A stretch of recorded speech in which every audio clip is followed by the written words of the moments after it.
نحمده ونصلي ونسلم على رسوله النبي الكريم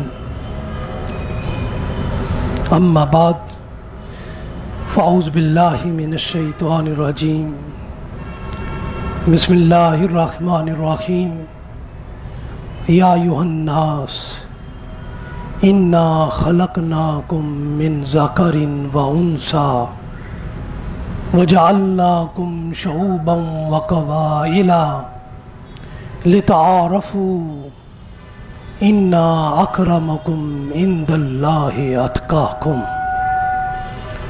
صدق الله العلي العظيم وصدق رسوله النبي الكريم۔ معزز حاضرین و ناظرین گرامی قدر، آج ہمارا موضوع ہے انسانوں میں انسانیت کی تلاش۔ اللہ رب العزت نے سورہ الحجرات کی آیت نمبر 13 میں ارشاد فرمایا، ہے لوگو ہم نے تمہیں ایک مرد اور ایک عورت سے پیدا کیا ہے، پھر تمہیں قبائل میں اور گروہوں میں تقسیم کیا ہے تاکہ تم باہم تعارف حاصل کر سکو۔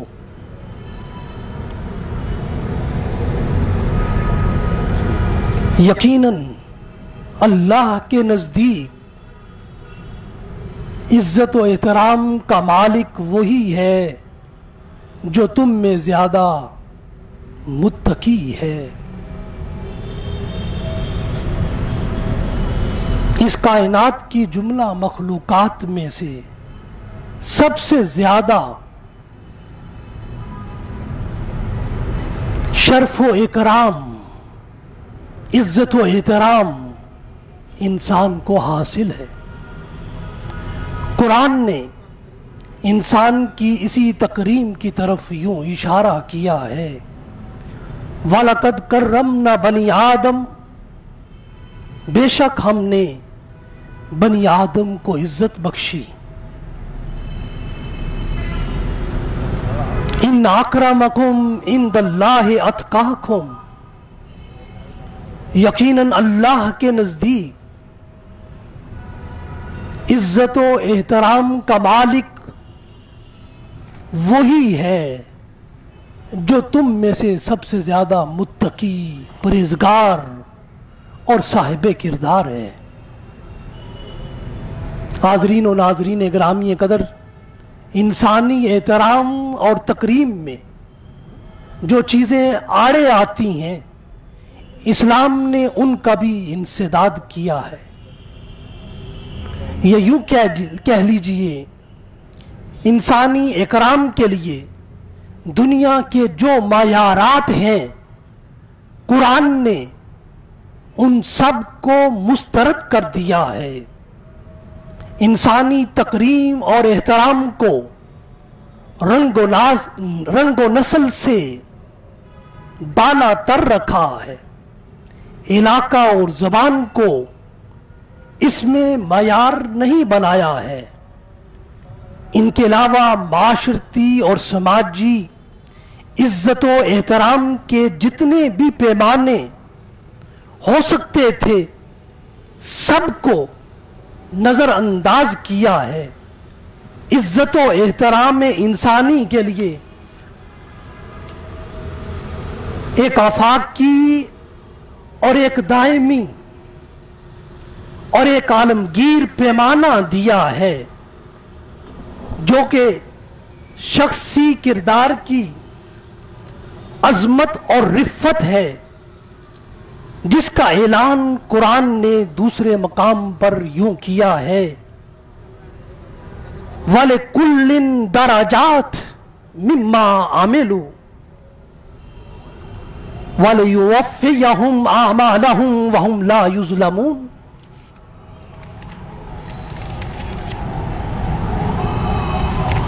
فرمایا کہ ان میں سے ہر ایک کے لیے اس کے عمل کے مطابق درجے ہیں، تاکہ اللہ ان کے اعمال کا پورا پورا بدلہ عطا کرے اور ان پر کوئی ظلم نہ ہوگا۔ حاضرین و ناظرین گرامی قدر، رسول اللہ صلی اللہ علیہ وسلم نے احترام انسانیت اور اکرام آدمیت کا اعلان خود کرتے ہوئے ارشاد فرمایا، الا لا فضل لعربی علی عجمی ولا لعجمی علی عربی ولا لاحمر علی اسود ولا لاسود علی احمر الا بالتقوی۔ بے شک کسی عربی کو کسی اجمی پر، کسی اجمی کو کسی عربی پر، کسی سرخ کو سیاہ پر اور کسی سیاہ کو کسی سرخ پر کوئی فضیلت نہیں ہے سوائے تقوی و کردار کے۔ حاضرین و ناظرین گرامی قدر، احترام انسانیت کے ان تصورات کو رسول اللہ صلی اللہ علیہ وسلم نے اپنی سیرت اقدس کے ذریعے عملاً بپا کر کے دکھایا بھی ہے، اور آپ نے ایک حبشی غلام حضرت بلال کو اپنا مؤذن بنایا ہے، اور اپنے غلام و خادم کی شادی آپ نے اپنی پھپھی زاد حضرت زینب بنت جہش سے کی۔ حضرت اسامہ کو روم کے خلاف جنگ کے دوران اکابر صحابہ اکرام کی موجودگی میں امیر الحرب اور امیر العساکر بنایا ہے۔ اسلام نے ہر انسانی طبقے کو عزت و احترام کی نظر سے دیکھا ہے، کسی کو بھی اللہ کی مخلوق میں سے حقیر نہیں جانا ہے۔ حاضرین و ناظرین گرامی قدر، رسول اللہ صلی اللہ علیہ وسلم نے سب انسانوں کو انسانی برادری سے منسلک کرتے ہوئے ان کا باہمی انسانی تعلق اخوت قائم کرتے ہوئے ارشاد فرمایا، الناس کلہم بنو آدم و آدم خلق من تراب۔ فرمایا تمام انسان آدم کی اولاد ہیں اور آدم مٹی سے پیدا کیے گئے ہیں۔ تمام انسانوں کو عقیدے کی وحدت کا تصور اسلام نے دیا ہے، اور یہی وحدت عقیدہ کا تصور ان کو انسانی وحدت کی لڑی میں پروتا ہے۔ اس لیے وحدت عقیدہ میں تصور توحید کی تعلیم دیتے ہوئے قرآن بیان کرتا ہے، وَاعْبُدُوا اللَّهَ وَلَا تُشْرِكُوا بِهِ شَيْئًا، تم اللہ کی عبادت کرو اور اس کے ساتھ کسی کو شریک نہ کرو۔ حاضرین و ناظرین گرامی قدر، احترام و اکرام انسانیت کا تقاضا یہ ہے کہ ہر انسان کو عدل و انصاف فراہم کیا جائے، ہر انسان کو بحیثیت انسان عدل و انصاف کی سہولت دی جائے۔ اس لیے فرمایا، ان اللہ یامر بالعدل والاحسان، سورہ نحل کی آیت نمبر 90 میں، بے شک اللہ تمہیں عدل و احسان کا حکم دیتا ہے۔ عورتوں کے لیے انسانی احترام سکھاتے ہوئے ارشاد فرمایا، وَلَهُنَّ مِثْلُ الَّذِي عَلَيْهِنَّ بِالْمَعْرُوفِ، سورہ نساء کی آیت نمبر 11۔ دستور کے مطابق عورتوں کے مردوں پر اسی طرح حقوق ہیں جیسے مردوں کے عورتوں پر حقوق ہیں۔ اور دوسرے مقام پر حقوق نسواں کی بات کرتے ہوئے ارشاد فرمایا، وَعَاشِرُوهُنَّ بِالْمَعْرُوفِ، عورتوں کے ساتھ معاشرت میں نیکی اور انصاف کو ملحوظ رکھا کرو۔ حاضرین و ناظرین گرامی قدر، انسانی احترام و اکرام کا تقاضا یہ ہے کہ الذین ينفقون فی السراء والضراء والکاظمین الغیظ والعافین عن الناس، یہ وہ لوگ ہیں جو فراخی و تنگی دونوں حالتوں میں خرچ کرتے ہیں، غصہ ضبط کرنے والے ہیں، اور لوگوں سے ان کی غلطیوں پر درگزر کرنے والے ہیں اور اللہ احسان کرنے والوں سے محبت فرماتا ہے۔ لوگوں پر خرچ کیا جائے، ان پر غیظ و غضب کا مظاہرہ نہ کیا جائے، لوگوں کو معاف کیا جائے اور انسانوں کو ہر طرح کی آزادی دی جائے، کسی قسم کی ان پر پابندی اور قدغن نہ لگائی جائے، حتیٰ کہ ان کو مذہبی آزادی بھی دی جائے، اور یہی ان کا احترام انسانیت ہے۔ اس لیے ارشاد فرمایا لا اکراہ فی الدین، سورہ البقرہ کی آیت نمبر 256 میں، دین میں کوئی جبر و اکراہ نہیں ہے۔ کوئی انسان اگر ضرورت مند ہو تو اس کی حاجت پوری کرنا احترام انسانیت ہے، اور اس کو کسی بھی حال میں جھڑکا نہ جائے۔ اگر کوئی ضرورت مند آ جائے وَأَمَّا السَّائِلَ فَلَا تَنْهَرْ، اپنی ذات پر دوسرے انسانوں کو ترجیح دینا احترام و اکرام انسانیت ہے۔ وَيُؤْثِرُونَ عَلَىٰ أَنفُسِهِمْ وَلَوْ كَانَ بِهِمْ خَصَاصَةٌ، سورہ الحشر کی آیت نمبر 9 میں کسی بھی انسان کو ہزارہا مخالفتوں اور عداوتوں کے باوجود زندہ رہنے کا حق دینا احترام انسانیت ہے، اور کسی کو محض مخالفت اور عداوت کی بنا پر قتل کر دینا اور اس سے زندہ رہنے کا حق چھین لینا تذلیل انسانیت ہے۔ اس لیے قرآن نے کہا سورہ بنی اسرائیل کی آیت نمبر 33 میں وَلَا تَقْتُلُوا النَّفْسَ الَّتِي حَرَّمَ اللَّهُ إِلَّا بِالْحَقِّ، مرد کا عورت کو نکاح کے ذریعے اپنی زندگی میں دائمی طور پر داخل کرنا احترام حقوق نسواں ہے، اور کسی عورت کو زنا کی صورت میں اپنی زندگی میں عارضی طور پر داخل کرنا تذلیل نسوانیت ہے۔ وَلَا تَقْرَبُوا الزِّنَا إِنَّهُ كَانَ فَاحِشَةً وَسَاءَ سَبِيلًا۔ حاضرین و ناظرین گرامی قدر، زمین میں ڈاکہ زنی، چوری، دشمنی اور دشمنی یہ فساد فی الارض ہے، اور یہ عمل انسانیت کی تذلیل اور رسوائی ہے، اور یہ عمل انسان کے بنیادی حقوق کے خلاف ہے۔ وَيَسْعَوْنَ فِي الْأَرْضِ فَسَادًا، سورہ المائدہ کی آیت نمبر 33۔ اسلام نے انسانی احترام کے خلاف کرنے والوں کے لیے سزا کا تعین کیا ہے۔ فرمایا کہ ذَلِكَ لَهُمْ خِزْيٌ فِي الدُّنْيَا وَلَهُمْ فِي الْآخِرَةِ عَذَابٌ عَظِيمٌ، سورہ المائدہ کی آیت نمبر 33۔ رسول اللہ صلی اللہ علیہ وسلم نے محسن انسانیت کی حیثیت سے تمام انسانوں سے ناروا بوجھ دور کیے ہیں، انسانیت کو غلامی سے آزاد کیا ہے۔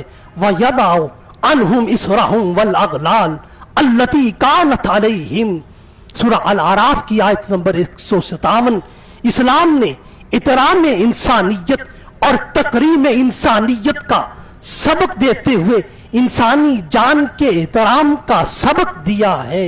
ایک انسان کے قتل کو ساری انسانیت کا قتل قرار دیا ہے، ایک جان کے بچانے کو سارے انسانوں کی جان محفوظ کرنے کی حیثیت دی ہے۔ اس لیے فرمایا من قتل نفسا بغیر نفس او فساد فی الارض فکأنما قتل الناس جميعا ومن احیاها فکأنما احیا الناس جميعا۔ حاضرین و ناظرین گرامی قدر، کرپشن اور بدعنوانی سے دوسروں کے مال کو ہڑپ کرنا انسانیت کی رسوائی اور تذلیل ہے، اور دوسروں کے مال کو ناجائز طریقے سے کھا جانا آدمیت کے بنیادی وصف کے منافی ہے۔ اس لیے ارشاد فرمایا یا ایھا الذین آمنوا لا تاکلوا اموالکم بینکم بالباطل، فرمایا کہ کسی کے مال کو بھی ناجائز طریقے سے مت کھاؤ۔ حاضرین و ناظرین گرامی قدر، غربت و افلاس کی بنا پر انسانی جان کو قتل کرنا، حتیٰ کہ خود کو ختم کرنا، خود کشی کرنا اور اپنی ذریت کو ہلاک کرنا، ان سب کو اسلام نے احترام انسانیت کی بنا پر حرام قرار دیا ہے۔ اور خود کو مارنا، اپنی اولاد کو مارنا، انسانیت کا جنازہ نکالنا ہے۔ وَلَا تَقْتُلُوا أَوْلَادَكُمْ خَشْيَةَ إِمْلَاقٍ، تو فرمایا افلاس کی بنا پر اپنی اولاد کا قتل نہ کرو۔ وَلَا تَقْتُلُوا أَنفُسَكُمْ، اور اپنی جانوں کو بھی ختم نہ کرو۔ حاضرین و ناظرین گرامی قدر، انسانی زندگی کے ہر شعبے میں اہل حق کا انتخاب بھی انسانیت کی فلاح اور بقا کے لیے ضروری ہے، اور یہی عمل ہی انسانیت کا حقیقی احترام ہے۔ ان اللہ یامرکم ان تعدوا الامانات الی اہلھا، سورہ النساء کی آیت نمبر 58 میں فرمایا کسی انسان کو اور اس کے خدا و معبود کو گالی نہ دینا، یہ بھی انسانیت کا احترام ہے۔ گالی کا عمل بذات خود انسانیت کی تذلیل اور رسوائی ہے، اس لیے اسے ہر حال میں اس سے اجتناب کرنے کا حکم دیا ہے۔ فرمایا وَلَا تَسُبُّوا الَّذِينَ يَدْعُونَ مِن دُونِ اللَّهِ فَيَسُبُّوا اللَّهَ عَدْوًا بِغَيْرِ عِلْمٍ، سورہ الانعام کی آیت نمبر 108 میں۔ اور حاضرین گرامی قدر، اسی طرح ہر انسان سے حکمت و دانائی کے ساتھ بات کرنا، ہر انسان کو اپنی بات میں عزت دینا، یہ انسانیت ہے۔ اس لیے قرآن کہتا ہے ادعو الی سبیل ربک بالحکمت والموعظۃ الحسنہ، سورہ النحل کی آیت نمبر 125۔ اور دوسرے انسانوں سے اگر کوئی اختلاف رائے ہو جائے تو تمام انسانی آداب کو بجا لاتے ہوئے جدال احسن کو اپنایا جائے، مخالفت میں عداوت کو نہ آنے دیا جائے اور مخالفت کو مخاصمت میں نہ بدلنے دیا جائے۔ اختلاف رائے کا عمل ہمیشہ بہتر سوچ کی تلاش کے لیے ضروری ہے۔ اس لیے قرآن کہتا ہے وَلَا تُجَادِلُوا أَهْلَ الْكِتَابِ إِلَّا بِالَّتِي هِيَ أَحْسَنُ، سورہ العنکبوت کی آیت نمبر 46۔ ہر انسان کو دوسرے انسان کا احترام کرنا چاہیے، اس کا مذہب اور دین کچھ بھی ہو، اس کا علاقہ اور رنگ، نسل و زبان کچھ بھی ہو، کسی کا دین، کسی کا مذہب باعث نفرت اور سبب حقارت نہیں ہے۔ انسانیت کا رشتہ ہی ہر انسان میں باعث احترام ہے اور سبب تکریم ہے۔ اس لیے قرآن نے ہر ایک کو اپنے دین و مذہب پر رہنے کا اور اس پر آزادانہ عمل کرنے کا ایک بنیادی انسانی حق دیا ہے۔ اس لیے قرآن کہتا ہے لَكُمْ دِينُكُمْ وَلِيَّ دِينِ، سورہ الکافرون کی آیت نمبر 6 میں۔ انسان کے اندر اصل چیز انسانیت ہے۔